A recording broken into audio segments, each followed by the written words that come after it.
Danke sehr für die wunderschöne Anmoderation. Ich muss mich immer so konzentrieren, damit ich Schweizerdeutsch ein bisschen verstehen kann. Also leider kann ich nicht den Vortrag in Schweizerdeutsch halten, sondern in Hochdeutsch. Ich hoffe, dass ihr mich trotzdem verstehen könnt. Also, ja, erstes Mal danke für die Einladung. Ich bin komplett geflasht. Ich bin so beeindruckt, was ihr da alles aufgebaut habt in der Schweiz. Wirklich so unglaublich, was hier in Winterthur passiert. Also ich werde meinen ganzen Freunden alle Bescheid sagen, was hier passiert, wie Kirche hier gelebt wird. Es inspiriert mich mega. Ich bin sehr, sehr, sehr beeindruckt.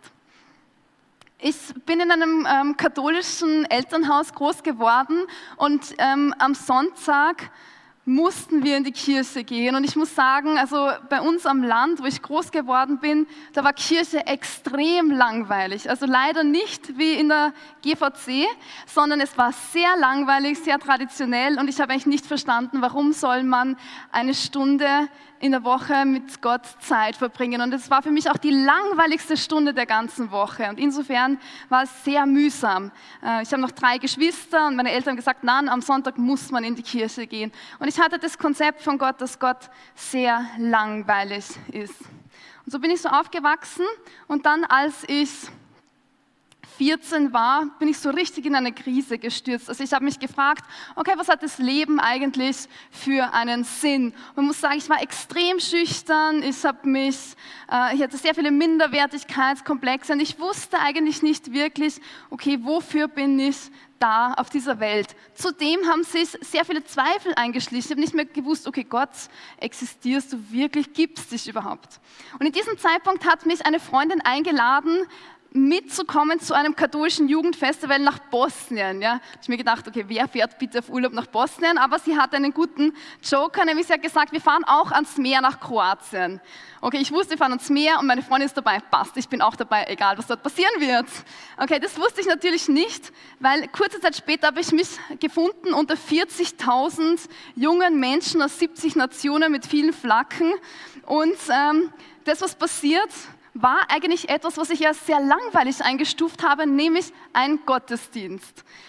Und in diesem Gottesdienst, für mich ging das nicht zusammen, wie können junge Menschen, die eigentlich strahlende, wunderschöne Leute sind, wie können die jetzt einen Gottesdienst feiern, der so langweilig ist? Okay, aber sie haben das gemacht und dann gab es einen Moment, es war eine katholische Messe, okay, dann der Priester hält eine weiße Scheibe Brot in die Höhe und sagt, das ist mein Leib. Ja? Ich habe das oft gehört, aber in diesem Moment schaue ich ihn entgeistert an und denke mir so, was sagt er bitte? Das ist sein Leib, das ist doch nicht sein Leib. Was sagt er? Und in diesem Moment ist etwas in mein Herz gefallen, nämlich 2 Erkenntnisse. Die erste Erkenntnis war, Gott existiert. Es musste mir keine theologischen Argumente dafür liefern, ich wusste das einfach. Und das Zweite war, er liebt mich bedingungslos. Und bis zu diesem Zeitpunkt habe ich gedacht, Liebe muss man sich verdienen. Ich muss etwas leisten, ich muss sportlich sein, ich muss gute Noten haben, ich muss cool sein und dann werde ich geliebt und dann bekomme ich Anerkennung. Okay, jetzt kommt Gott und er sagt, hey, ich liebe dich jetzt einfach. Einfach nur, weil du existierst. Und das hat mein Konzept total durcheinander gewirbelt. Ja, ich habe gedacht, okay Gott, das kann doch nicht sein, warum du liebst mich nur wegen mir selber? Das kann nicht sein. In diesem Moment, es war wie ein Wasserfall, der herabdonnert auf mein Leben. Eine immense Liebe hat mich durchströmt. Ich habe so gemerkt, so wow, es ist einfach, ja, ich bin extrem geliebt. Gott liebt mich jetzt, ohne dass ich in eine Vorleistung gegangen bin.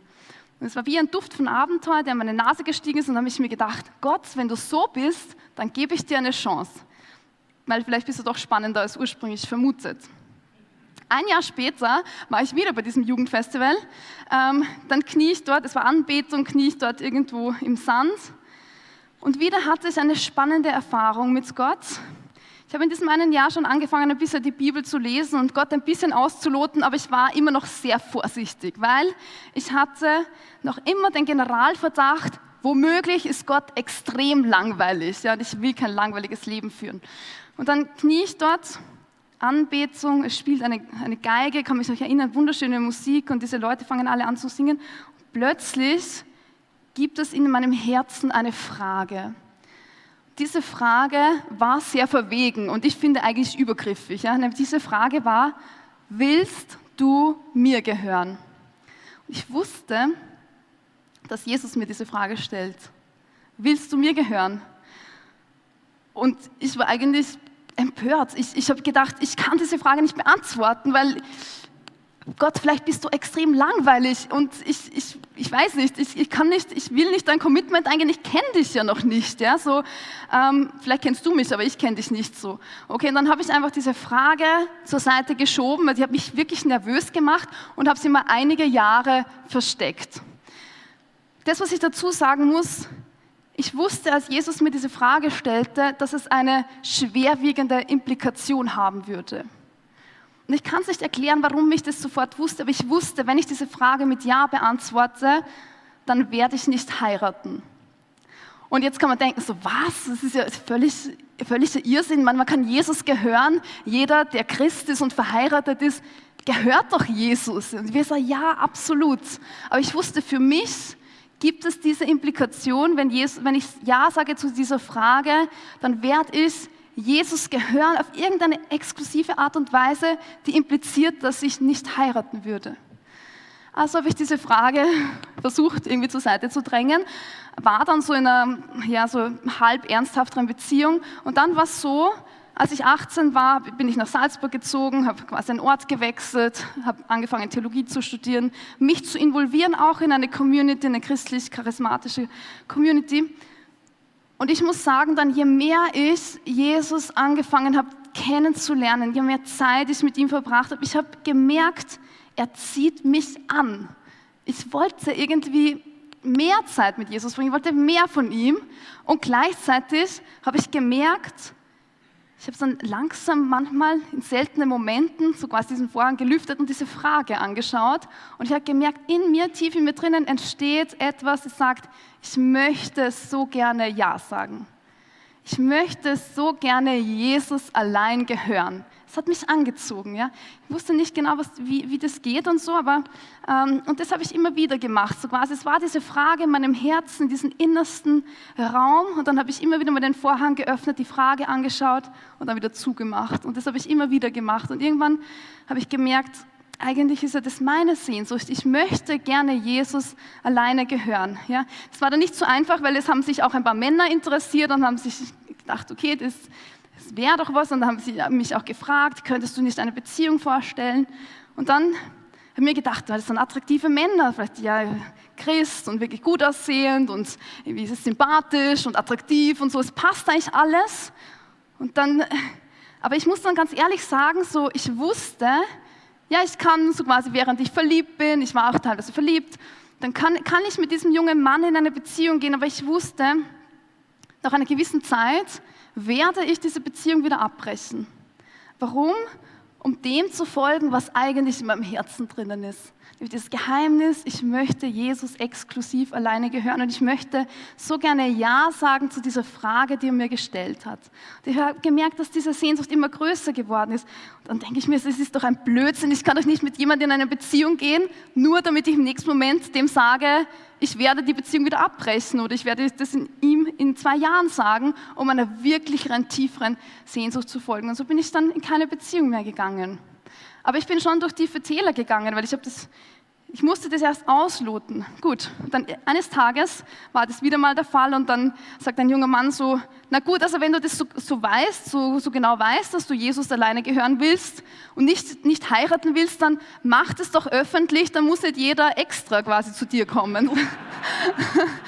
Und dann habe ich gedacht, naja, gut, mittlerweile habe ich das in meinem Herzen erwogen, irgendwie ist es ein bisschen größer geworden, habe ich gedacht, das ist eine gute Möglichkeit, dann mache ich das, bin zu einem Priester gegangen, habe ihm das erzählt und er hat gesagt, na, probier es einfach mal aus, so mach doch mal für eine gewisse Zeit, ein halbes Jahr oder ein Jahr, mache mal so ein Commitment, ja, so quasi, musst du jetzt nicht allen erzählen, aber wenn du willst, dann probier das einfach mal aus. Also habe ich mir einen Ring gekauft und dann habe ich es kurz in einer kleinen Runde in einer Runde von unserer Community habe ich meine Geschichte erzählt und habe gesagt, ich möchte gerne für 1 Jahr das ausprobieren, Jesus allein zu gehören und in keine Beziehung zu gehen. Gut, ich bin dann nach Australien, habe eine Jüngerschaftsschule gemacht Und in diesem einen Jahr, muss ich sagen, habe ich keinen einzigen Tag bereut. Es war kein Tag dabei, wo ich gedacht habe, na so ein Blödsinn, was hast du gemacht? Ganz im Gegenteil. Mit jedem Tag habe ich gemerkt, oh, es ist noch mehr Freude. Und ich habe gemerkt, okay, Gott hat mir einen sehr speziellen Weg gegeben und ich weiß, also bitte nicht einfach nachmachen, ich weiß, dass das nicht für jeden ist, aber er hat mir diese Berufung anvertraut. Und ich habe gemerkt, wenn ich dem folge, da kommt eine Freiheit. Ja?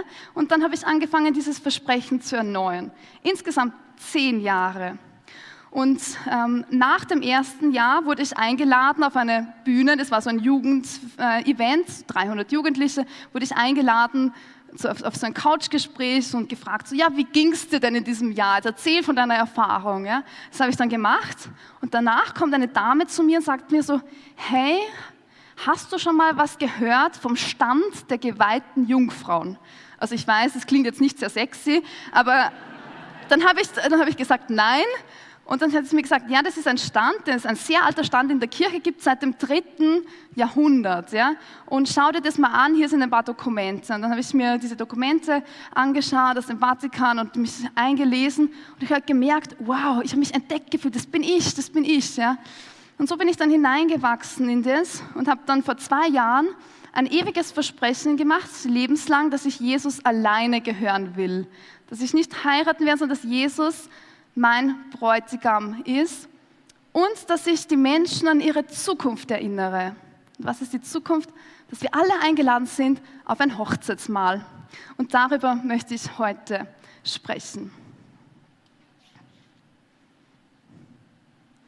Der Durchschnittschrist in Europa ist heute leider Gottes bei weitem nicht normal, sagt ein gewisser Kardinal Suenens, er ist schon gestorben. Und ich muss sagen, ich habe kein normales Christentum erlebt, sondern ein durchschnittliches Christentum. Wenn wir wüssten, wie Gott sich Christentum vorstellt, wie der Lifestyle ist, den Jesus gelebt hat, wenn wir das wüssten und wenn wir das leben würden, dann glaube ich, wird jeder gerne zur Familie Gottes dazugehören wollen.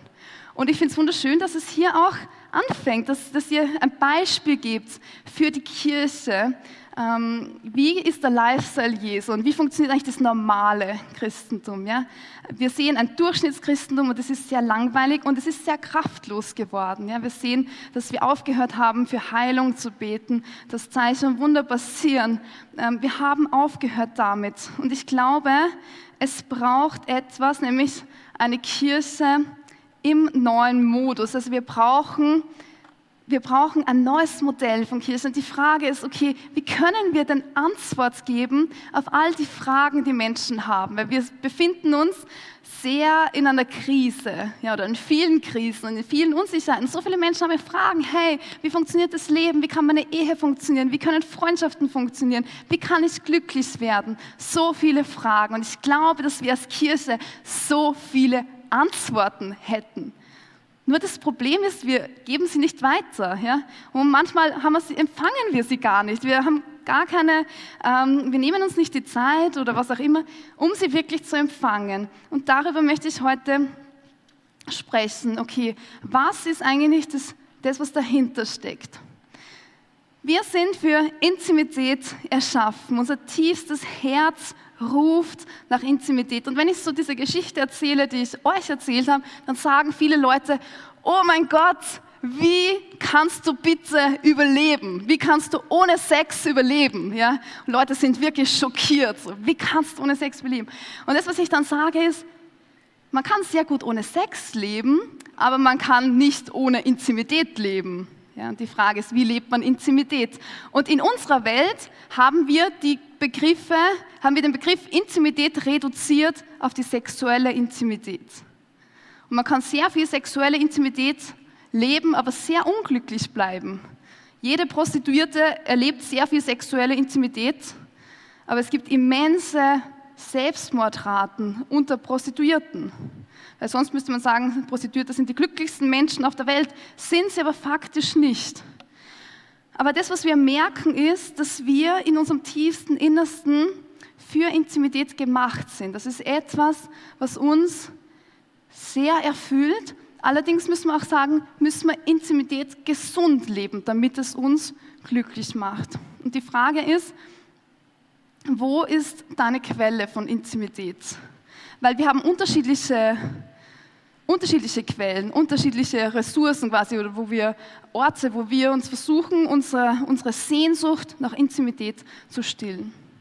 Intimität ist quasi etwas, was unser tiefstes Innerstes betrifft.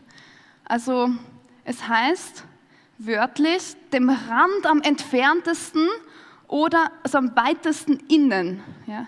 Und Intimität ist ein Zustand von tiefster, innigster Vertrautheit.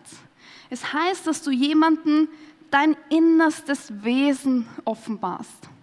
Dass du dich zeigst, dass du jemandem deine Verletzlichkeit enthüllst, mit dem wilden Vertrauen, dass diese Person dich nicht verletzen wird. Ja, das ist wie so, okay, ich gebe dir meine wunde Stelle preis und ich vertraue darauf, dass du mich nicht verletzen wirst, dass du mich nicht enttäuschen wirst. Aber das, was wir vorfinden in einer Welt, die gebrochen ist, ist, dass wir sehr oft enttäuscht werden. Und wir schenken jemandem das Herz, der nimmt es, verspricht, dass er darauf achten wird, wie ein Augapfel, und im nächsten Moment geht er weg mit deinem Herzen. Ja? Und so finden wir uns in einer Welt wieder, wo wir sehr verletzt sind und wo wir verlernt haben, wie funktioniert Intimität eigentlich auf eine gute und gesunde Art und Weise. Und das heißt, wir haben keine Wahl, wir müssen Intimität leben, weil wir dafür gemacht sind, das ist unser Design. Und wenn wir Intimität nicht gesund leben, dann leben wir sie ungesund. Wir haben keine Wahl. Und das ist auch der Grund, warum die Pornoindustrie die schnellst wachsendste Industrie weltweit ist. Warum es so naheliegend ist, Pornos zu konsumieren, hat den Grund, dass wir vielleicht Intimität nicht gesund zur Verfügung haben. Oder dass wir verlernt haben, wie können wir Intimität gesund leben. Ja? Und deshalb nehmen wir uns dann Quellen, die ungesund sind, weil wir irgendwie keine anderen, besseren Optionen finden.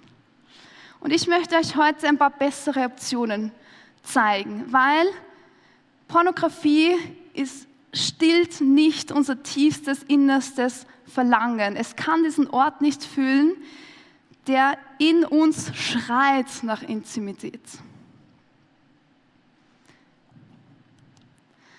Und die Frage ist, wo ist deine Quelle von Intimität? Vielleicht magst du mal kurz ein paar Momente nachdenken. Wo ist deine Quelle von Intimität?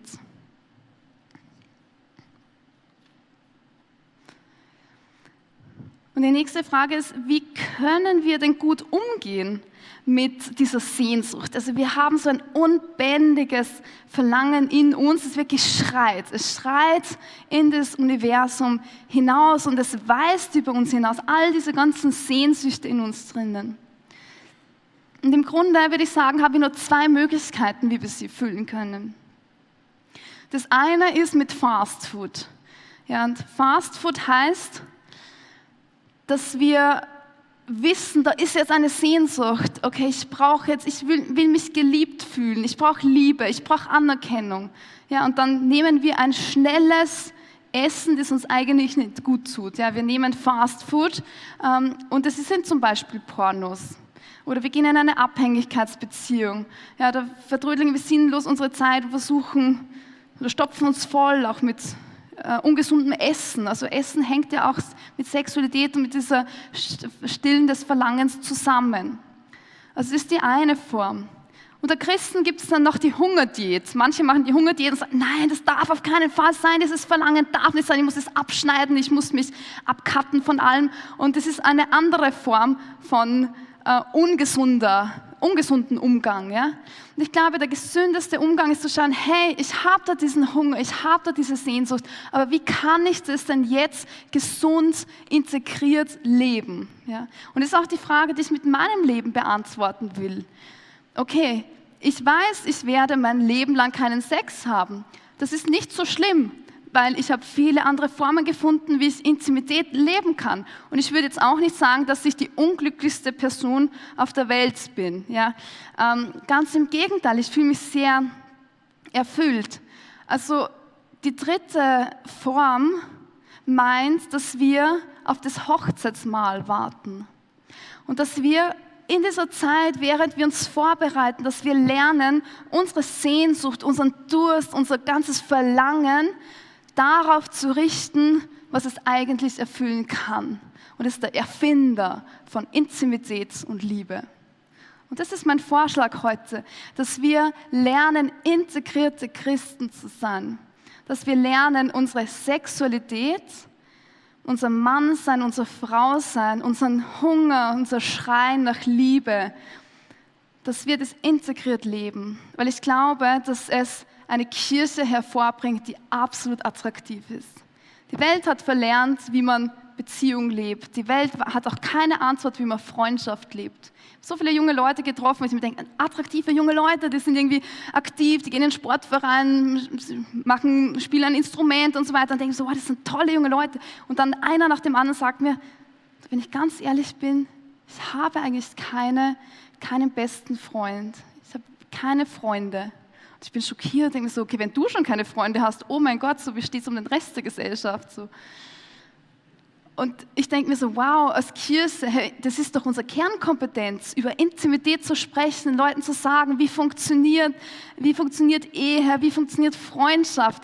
Ja, von wem sollte man es denn lernen? Von wem sollte man es denn lernen? Sollten wir die Gesellschaft uns erklären lassen, wie das Ganze funktioniert? Die sagen, ja, es gibt 27 Geschlechter und hier sind noch 3 andere, die wir in der Zwischenzeit auch noch herausgefunden haben. Sollten es wir von der Gesellschaft erklären lassen?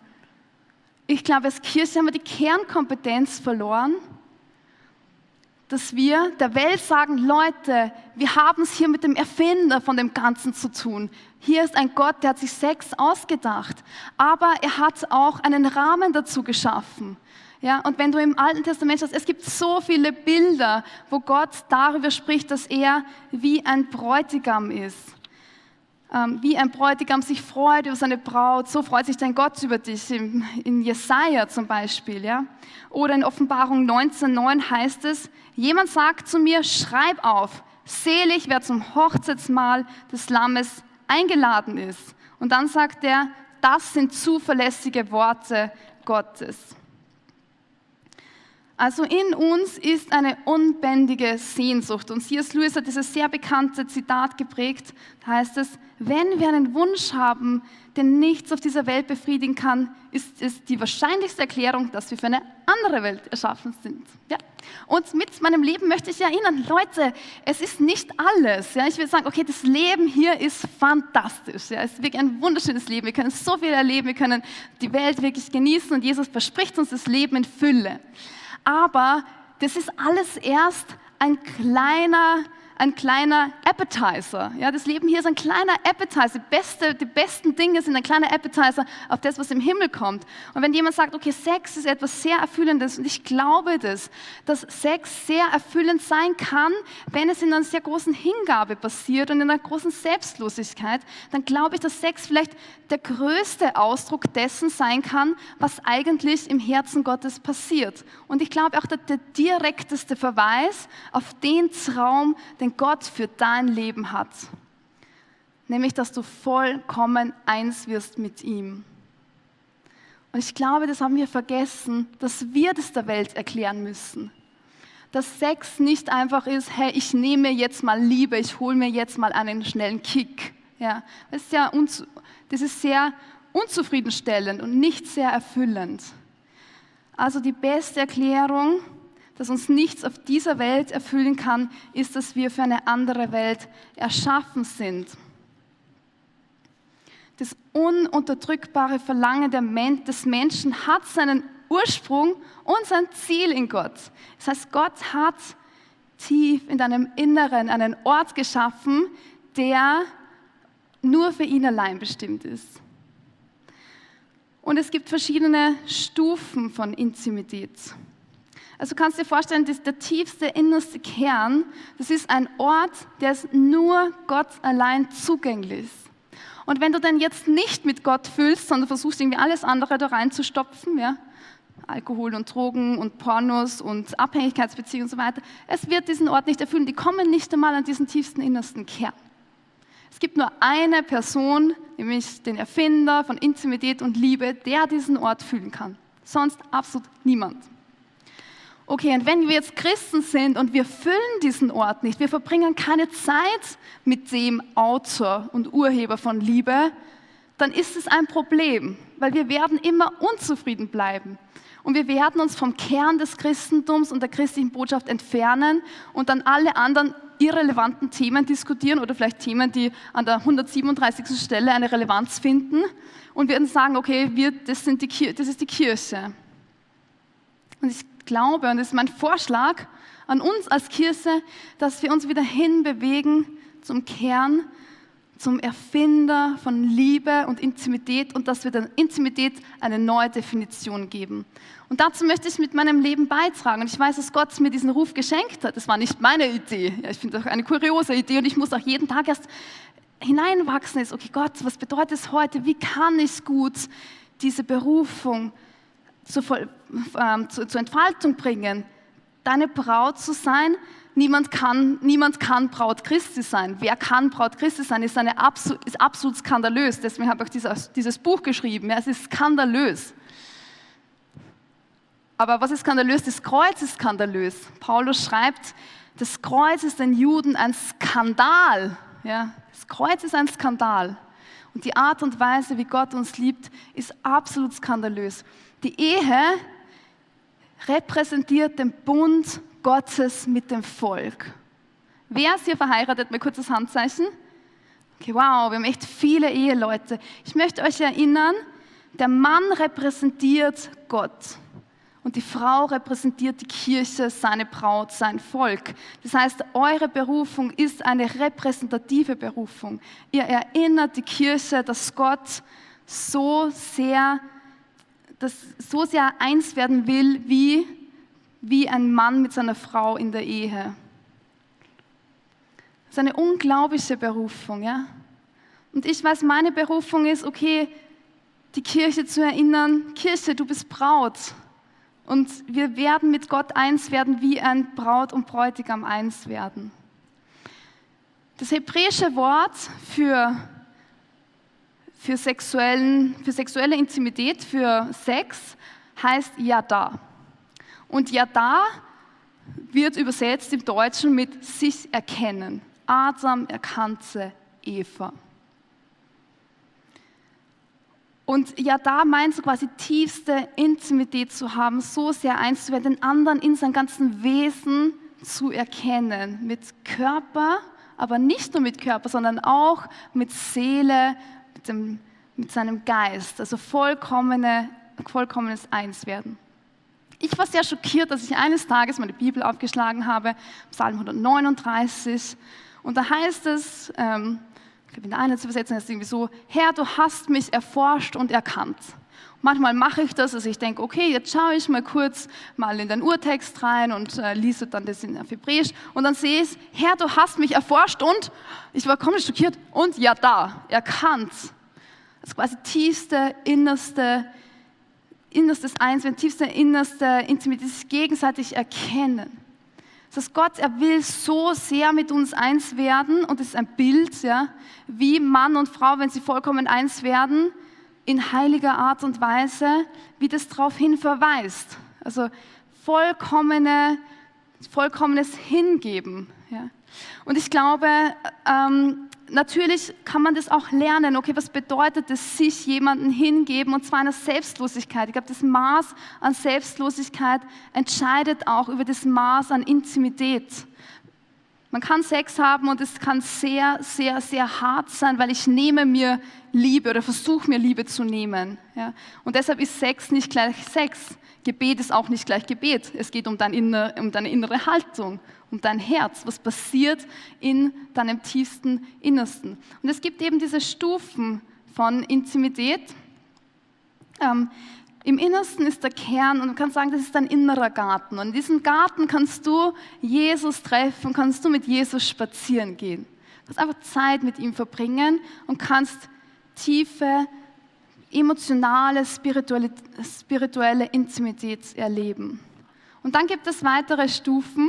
auch mit dir selbst, so quasi zu schauen, okay, wie kannst du ein gesundes Verhältnis mit dir selbst pflegen? Weil ich kenne Leute, die sagen, ich halte mich selber eigentlich nicht aus. Ich habe immer YouTube laufen. Ein junger Mann hat mir gesagt, ich habe 24 Stunden habe ich Musik laufen, ja, einfach von YouTube, sogar in der Nacht, weil ich halte die Stille nicht aus. Ich werde wahnsinnig, wenn ich Zeit habe zum Nachdenken, ich werde wahnsinnig. Ich kann nicht mit mir selber Zeit verbringen. Ja. Und ich glaube, wenn wir ein gesundes Verhältnis kultivieren zu uns selber, dann können wir gut auch mit uns Zeit verbringen. Und dann das Dritte ist eben mit anderen. Entschuldigung. Ja, das Dritte ist mit engen Vertrauten oder mit Menschen, die uns sehr wichtig sind.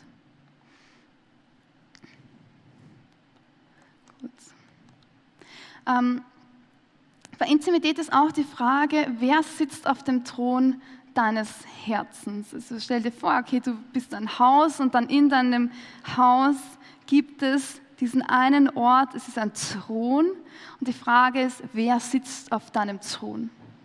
Und ich habe bemerkt in meinem Leben, ich habe viele Momente, wo ich selber auf dem Thron sitze, mein Stolz oder ich will anderen Menschen gefallen, ich stehe unter dem Blick von jemand. Ja? Und die Frage ist, was ist das Prominenteste, was dein Herz besetzt? Und da sind wir mitten in Jüngerschaft. Ich würde sagen, es ist die Königskür von Jüngerschaft. Zu schauen, okay, wer ist eigentlich auf meinem Herzen? Was ist mein tiefstes Innerstes? Wer besetzt mein Herz? Und es kann sein, dass diese Dinge an sich gut sind. Nur das Problem ist, dass die Ordnung nicht stimmt. Und wenn du sagst, okay, zum Beispiel, deine Frau sitzt dann auf diesem Thron oder vielleicht deine Kinder, ja. Ich weiß wahrscheinlich, du liebst deine Kinder, du liebst deine Frau sehr. Aber wenn sie das absolut Prominenteste auf dem Thron deines Herzens ist, dann ist es ein Problem. Warum? Weil erstens deine Kinder und deine Frau, sie werden dich niemals glücklich machen und du wirst sie auch niemals 100%ig glücklich machen. Und es ist nicht in der richtigen Ordnung. Oder ich habe bemerkt, ich wohne in einer Mission Base mit 40 jungen Leuten, da ist immer sehr viel los und als ich angefangen habe, diese Jüngerschaftsschulen zu leiten, das war so quasi kurz nach meinem Studium, ich war so den Studentenmodus gewöhnt und plötzlich hatte ich eine 70-Stunden-Woche und so und dann habe ich so bemerkt, ich arbeite die ganze Zeit für Gott, aber meine Arbeit ist plötzlich an die erste Stelle gerückt und mein Ministry, ja, das hat alles so fromm geklungen, so ja, ich leite diese Jüngerschaftsschule und ich habe so bemerkt, okay, aber es ist plötzlich so prominent, auf den Thron meines Herzens gesessen, dass ich gemerkt habe, hey, ich habe eigentlich die Ordnung verwechselt. Ja? Und das heißt, Gott will auf dem Thron deines Herzens sitzen. Aber das muss auch einen Niederschlag finden in deinem Kalender. Du kannst nicht sagen, ja, das Wichtigste in meinem Leben ist Gott, aber dann schaust du in den Kalender, da sind alle anderen Termine drin, aber Gott, das kommt nirgends drin vor. Und deshalb muss ich sagen, okay, dass wir Zeit mit Gott verbringen, dass wir ein Date mit Gott haben, ist absolut essentiell und absolut notwendig. Es gibt verschiedene Stufen, Dimensionen von Intimität. Ich möchte kurz darauf eingehen. Und zwar, ich habe schon erwähnt, dass es nicht nur die körperliche Ebene betrifft, wie wir Intimität leben, sondern noch mehrere Dimensionen gibt. Ja, also wenn man den Begriff Intimität oder Intim oder sowas verwendet, die meisten denken erstmal sexuelle Intimität. Ich habe schon gesagt, ich möchte andere Dimensionen gerne vorschlagen oder dass wir Intimität neu definieren. Also eine sehr wichtige Komponente ist die emotionale Intimität. Die emotionale Intimität erlebst du, wenn du mit jemandem zum Beispiel über deine Gefühle sprichst, wenn du dein tiefstes Innerstes teilst, wenn du dich jemandem mitteilst, wenn du wenn du deine Träume oder Wünsche und so weiter jemandem teilst. Emotionale Intimität kann man übrigens auch sehr stark erleben in Trauer. Ja? Wenn du jemanden tröstest, dann hast du sehr tiefe emotionale Intimität mit jemandem. Dann auch mentale Intimität meint, okay, ich teile zum Beispiel ein Geheimnis mit jemandem, ich tausche Gedanken aus. Wenn ich über ein Thema mit jemandem rede, mich vertiefe, dann habe ich in einer besonderen Form Gemeinschaft mit dieser Person.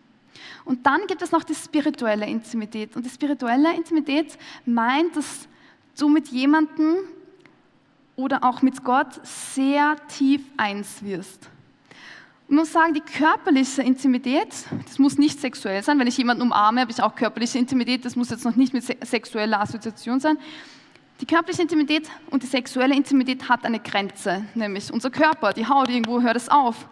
Aber unser Geist hat keine Grenze. Und wenn du sagst, ich bin Christ und du empfängst den Geist Gottes, in dem du getauft bist, dann wird der Geist Adonais, also der Geist Gottes, der Geist Jesu, derselbe Geist, der Jesus von den Toten auferweckt hat, wird eins mit deinem Geist. Und es hört nicht auf. Du wirst die tiefsten, innersten Tiefen Gottes nicht ausloten. Die ganze Ewigkeit wirst du das nicht ausloten. Du wirst dich verlieren in dieser ganzen Tiefe, in der Schönheit, in dem Staunen, in dem, was Gott ist, in seiner Liebe, in seiner Gegenwart, in seiner wunderschönen Präsenz. Du wirst dich verlieren und du wirst nicht fertig damit. Die ganze Ewigkeit wird nicht ausreichen, dass wir ausloten, wie tief die Liebe Gottes ist, wie tief diese Intimität mit Gott ist. Wir werden uns die ganze Zeit in ihm noch mehr verlieben, noch mehr verlieren. Ja. Noch mehr eins werden mit ihm. Und unser Leben als Christen ist eine Einübung. Deshalb sind wir da. Wir üben uns ein in dieses, wir werden eins mit dem Erfinder von Schönheit, von Größe, von Bedeutung, von Staunen, von Intimität, von Liebe. Okay, jetzt habe ich eine Frage an euch, und zwar, wann bist du am glücklichsten? Also denk mal ganz kurz ein paar Augenblicke darüber nach. Wann bist du am glücklichsten? Und wenn du möchtest, kannst du das auch gerne kurz mit jemandem teilen, der neben dir sitzt.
Okay, also ich weiß nicht genau, wie es dir geht, wann du am glücklichsten bist.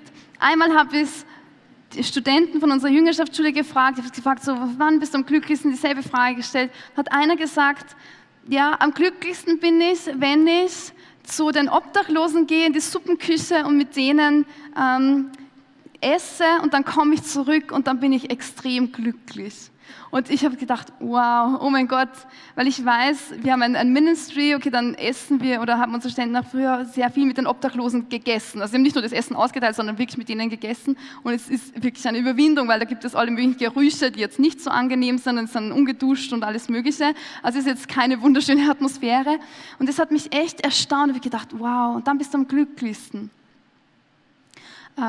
Das, was ich bemerkt habe, wann bin ich am glücklichsten, wenn ich einen positiven Impact machen kann im Leben von anderen Menschen. Das heißt, wenn ich mich auf eine Art und Weise hingeben kann und so, dass ich merke, okay, ich kann den anderen glücklicher machen. Ich bin nicht am glücklichsten, wenn ich sage, okay, ich habe jetzt einen wunderschönen Urlaub oder so und ich habe alles für mich perfekt eingerichtet oder ein tolles Essen, aber ich bin einfach nur für mich allein. Sondern ich merke, am glücklichsten bin ich, wenn ich wirklich manchmal körperlich müde bin, irgendwo mich hingebe, wo ich in andere investiere oder vielleicht für andere Stimme Gottes, oder wenn ich irgendetwas mache, wo ich merke so, hey, ich kann etwas tun, damit der andere Jesus näher kommt, damit der andere etwas glücklicher wird. Und deshalb habe ich einen Vorschlag, und mein Vorschlag ist zu sagen, okay, Liebe Und Intimität macht glücklich, aber dann, wenn wir uns hingeben, und zwar in einer großen Selbstlosigkeit. Also ich glaube, glücklich macht uns selbstlose Hingabe. Und ich weiß, dass wir schnell diese Begriffe verwenden. Wir verwenden Liebe sehr schnell. Aber ich glaube auch, dass wir in der Welt manchmal etwas Falsches verstehen unter Liebe. Ja, also ich habe schon gesagt, die 27 Geschlechter und alle möglichen Definitionen, was alles Liebe ist. Aber wenn wir auf das Herz Jesu schauen, dann sehen wir eine sehr radikale Form von Liebe. Der Schlüssel für Glück in der Liebe heißt Hingabe. Und wenn es heute um das Thema Intimität geht, dann merken wir, das Gradmesser der Intimität ist die Hingabe. Also das Maß, in dem du dich selber auslieferst, ist das Maß, in dem du Intimität erleben kannst. Es war sehr interessant heute in der Früh. Hat mich jemand besucht, und zwar ein Freund von mir, der in der Schweiz studiert. Er studiert Gesang und er hat gesehen, hey, du bist in der Schweiz, so können wir uns nicht treffen. Und gesagt, ja, die einzige Möglichkeit ist eigentlich heute zum Frühstück, ist er gekommen.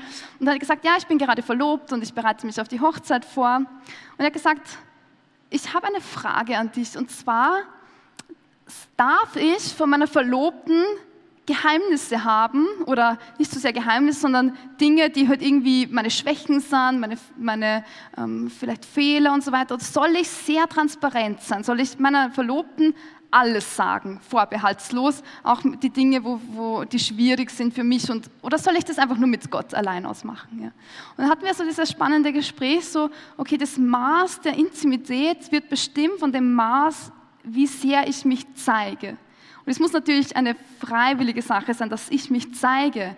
Aber wenn ich transparent bin und jemand anderem mein Herz zeige, dann erst kann ich tiefe Intimität haben. Und ich bin in einem Ministry, das nennt sich Home Church, also wir haben eine Gemeinde gestartet. Und da wurde ich so gebeten, hey, kannst du die Ministry-Zeit leiten? Und die Ministry-Zeit heißt bei uns, ich habe das so, man musste einfach so kurze Gebete machen, ja? Es war Musik und dann kurze Gebete. Und dann hatte ich 2 Optionen. Also ich habe gedacht, okay, entweder ich mache sichere Gebete, und sichere Gebete heißt, ich bete halt irgendwas, das passt dann schon alles gut, aber ich zeige mich nicht. Ja? Also ich bete nicht die tiefsten, innersten Gebete. Und die andere Option war, dass ich sage, ich bete wahrhaftig, ich mache mich verletzlich und ich zeige mein tiefstes, innerstes Herz, und das kostet mich was, nämlich so tief und ehrlich zu beten, wie ich sonst vielleicht nur in meinem Zimmer bete oder in den tiefsten Kammer meines Herzens. Ja, und ich hatte diese Wahl, aber ich habe mich entschieden, okay, ich möchte ehrlich beten. Ich möchte keine sicheren Gebete machen, sondern ich möchte so beten, wie ich jetzt vor Gott bin, egal ob jetzt ein paar 100 Leute da sind und ein paar 1000 Leute im Stream, es ist mir egal, ich bete jetzt so, wie ich Gott begegnen würde in meinem Zimmer, wenn ich alleine bin. Und das ist eine Grundsatzentscheidung. Ich weiß, diese Entscheidung wird oft angefochten, wenn ich im Gebetsraum bin oder ich sehe, okay, es sind Leute um mich herum, okay, dann muss ich mich entscheiden, okay, Jesus, ich bete jetzt mit dir, ich rede mit dir, so wie ich auch reden würde, wenn ich alleine bin, und ich will nicht mich abhängig machen vom Blick der anderen. Okay. Jetzt müssen wir ein bisschen weitergehen. Hingabe meint ganzheitliche Liebe. Es heißt, dass wir uns vollkommen Gott ausliefern mit Herz, Seele und Gedanken. Und das sehen wir auch, das, was Jesus getan hat, war, dass er sich vollkommen ausgeliefert hat. Jesus zeigt uns den Prototyp von Hingabe. Und wie zeigt er uns den? Indem er sagt, das ist mein Leib. Er hängt nackt auf einem Kreuz und er sagt, das ist mein Leib. Und er sagt eigentlich genau dasselbe, was ein Mann seiner Frau im sexuellen Akt sagt, nämlich, das ist mein Leib. Und es ist eine Ausdrucksform von Liebe und Hingabe. Jesus sagt, das ist mein Leib. Und es gibt dieses Wort Kenosis im 2. Philipper 2,6. So steht dieses Wort. Er, der Gott war, hielt nicht daran fest, wie Gott zu sein, sondern er entäußerte sich und wurde wie ein Sklave dem Menschen gleich. Und dieses Wort entäußern oder entleeren, das steht im Griechischen ekenosen. also Kenosis. Ja. Und ich habe die ganze Zeit nachgedacht, was bedeutet denn dieses Wort? Das ist irgendwie ein komisches Wort. Okay, Jesus hängt am Kreuz und er entleert sich, er entleert sein Herz. Es strömen Blut und Wasser aus seinem Herzen hervor. Also er gibt sein tiefstes Innerstes. Er liefert sich uns aus, dieses Ekenosen. Und er haltet nicht daran fest, wie Gott zu sein, sondern er wird wie ein Sklave. Und insofern sehen wir den Prototyp von Hingabe, indem wir Jesus anschauen. Und er sagt, wer mein Fleisch isst und mein Blut trinkt, der bleibt in mir und ich bleibe in ihm. Und ich finde das unerhört. Gott ist doch unerhört. Also er liefert sich uns aus und er sagt, er gibt uns sein Innerstes. Er gibt uns sein Blut, sein Leben. Im Judentum steht das Blut für das Leben. Und er gibt uns das Wasser, das ist ein lebendiges Wasser, seinen Geist. Und am Kreuz haucht er seinen Geist aus und haucht ihn hinein in uns und sagt, empfangt meinen Geist. Werdet eins mit mir. Und hier sehen wir diese Einladung Gottes, die Gott uns gibt. Er will uns absolut signifikant machen. Und ich möchte dich einladen, heute an ein Level an Intimität mit Gott zu gehen, die die Welt noch nie gesehen hat. Es wäre schön, wenn man sagt, es gibt nirgends so eine Dichte an Intimität mit Gott, wie in der GVC in Winterthur. Es wäre wunderschön, wenn die Leute sagen, lass uns dorthin gehen. Dort sind die Leute am hungrigsten nach Intimität mit Gott. Weil es wird etwas passieren, wenn wir anfangen, mit Gott in unserem Garten spazieren zu gehen, dann wird Kirche so sein, wie Jesus sie erträumt. Und das ist heute mein Vorschlag an euch, liebe GVC, dafür bekannt zu werden, mit Gott an ein krasses Level an Intimität zu gehen. Und jetzt gleich werden wir auch das ausprobieren. Wir werden eine kleine Gedankenreise machen. Ich möchte dich einladen, dass du in dein Innerstes hineingehst. Wir werden eine Form von mentaler oder auch spiritueller Intimität erleben. Und ich werde dich ein bisschen durchbegleiten, durch diesen Prozess. Vielleicht ist es eine Art und Weise, wie du sagst, das habe ich noch nie ausprobiert, das ist mir fremd, das ist nicht mein Stil. Aber ich lade dich ein, es einfach mal zu probieren. Ja. Du kannst viele andere Arten des Gebetes sonst wählen, wenn du sagst, es ist nicht so mein Fall. Aber lass uns heute versuchen, mit Gott auf diese Art und Weise zu begegnen. Okay, wenn du möchtest, dann mach es dir gemütlich und nimm eine Position ein, in der du entspannt sein kannst. Ich werde es auch machen.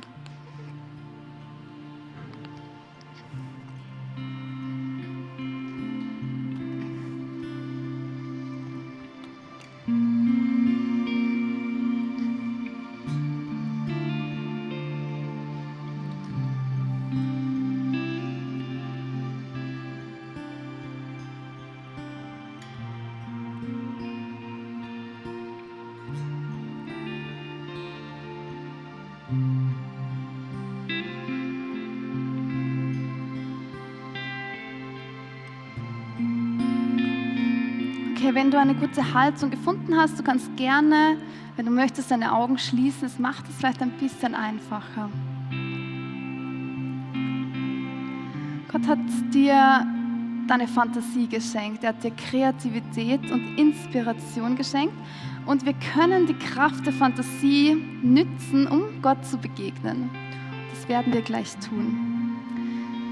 Heiliger Geist, bitte sprich zu uns. Ich bitte dich, dass du jedem Einzelnen von uns heute hier begegnest und dass du uns jetzt hineinführst in das Universum in unserem Inneren. Es gibt eine Welt in unserem Inneren, die nur Gott fühlen kann. Und es gibt Orte, die in unserem Inneren existieren und auch im Herzen Gottes.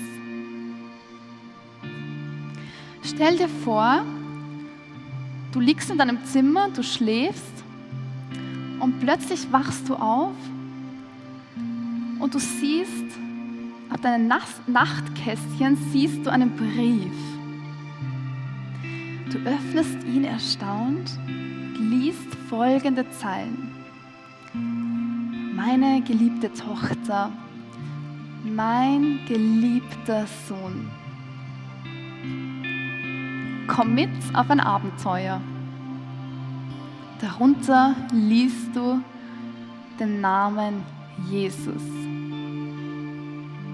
Sofort stehst du auf und plötzlich findest du dich in einer unglaublichen Umgebung wieder. Stell dir einen Ort vor, der für dich attraktiv ist. Zum Beispiel auf einem Berg oder in einem wunderschönen Tal. Hinter einem Wasserfall oder auf den Flügeln eines Adlers. An einem wunderschönen Sandstrand, vielleicht in der Tiefe des Meeres, im Urwald, in einem Schloss, auf einem Boot. Such dir einen Ort aus, der dich anspricht. Und stell ihn dir vor.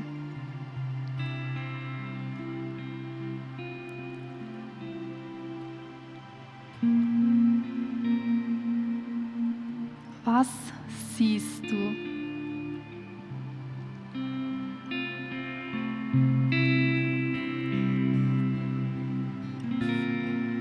Was nimmst du wahr?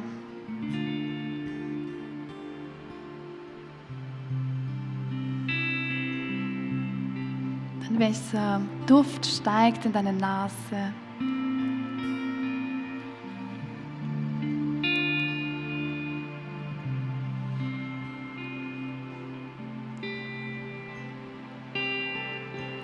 Was hörst du?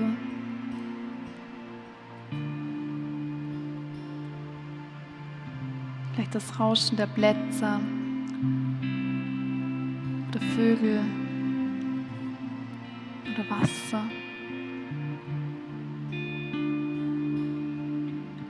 Und was spürst du?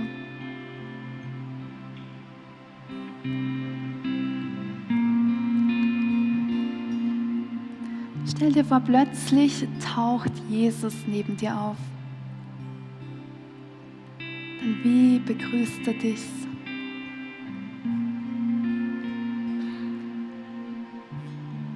Wie sieht er aus?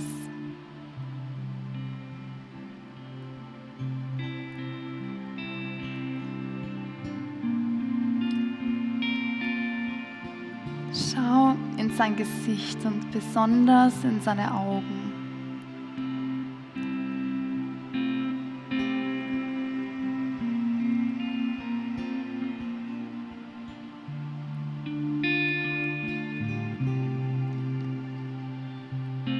Wie schaut er dich an?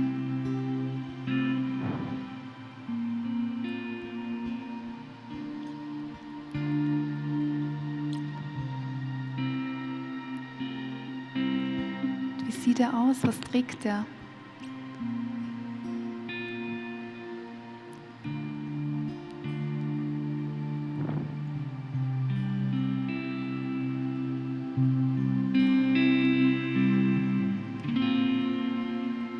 Und schlussendlich, was sagt er zu dir?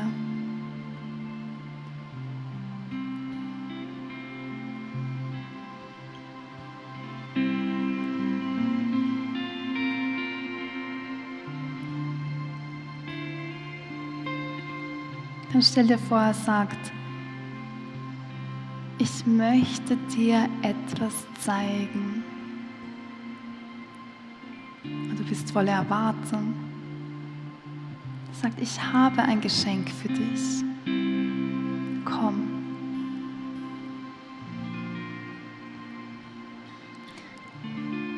Und er nimmt dich und gibt dir ein Geschenk. Das ist nur für dich. Und was ist es?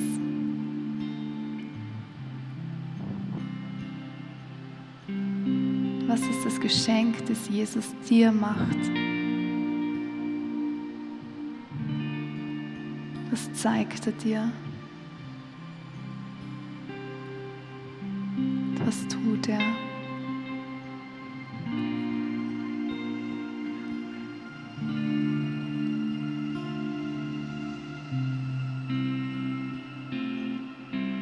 ist deine Reaktion?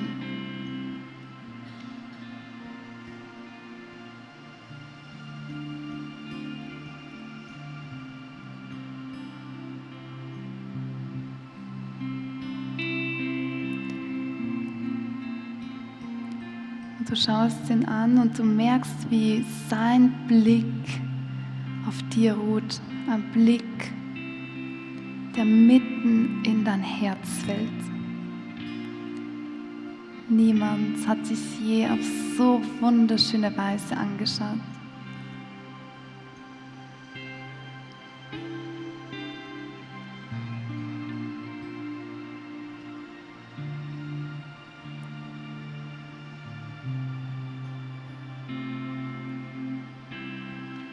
Jesus sagt, komm mit mir. Und auf diesen wunderschönen Ort führt er dich in einen sehr weiten Garten. Dann stell dir diesen Garten vor. Mit vielen Sträuchern und Bäumen und Bächen. Vielleicht auch Wasserfällen.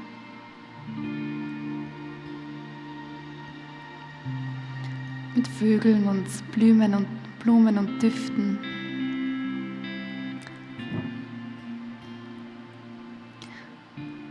Und während du mit Jesus durch diesen Garten spazierst, merkst du, wie Freiheit und Schönheit in dein Herz kommt.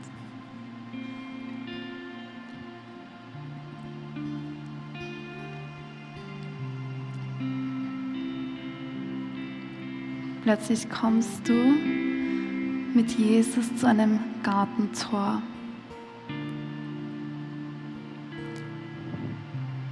Wie schaut dieses Gartentor aus?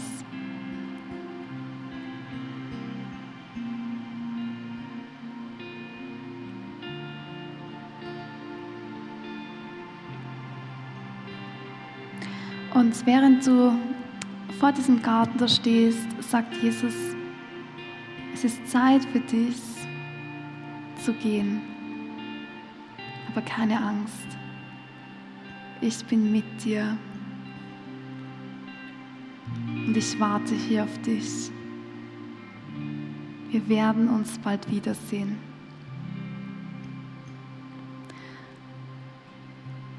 Dann wie verabschiedet sich Jesus von dir?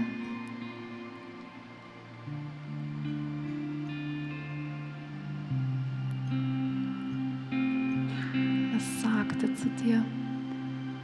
Vielleicht flüstert er dir etwas ins Ohr.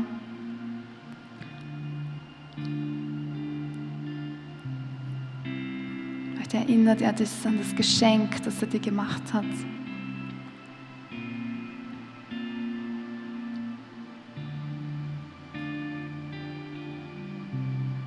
Vielleicht umarmt er dich lange und innig.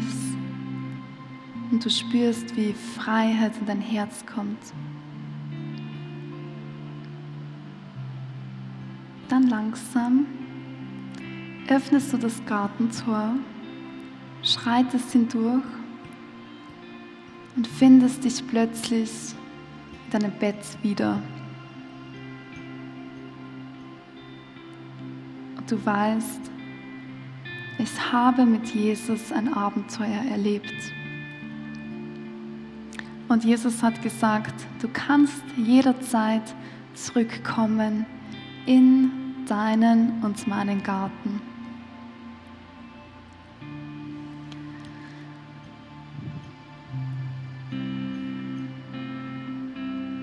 Jesus,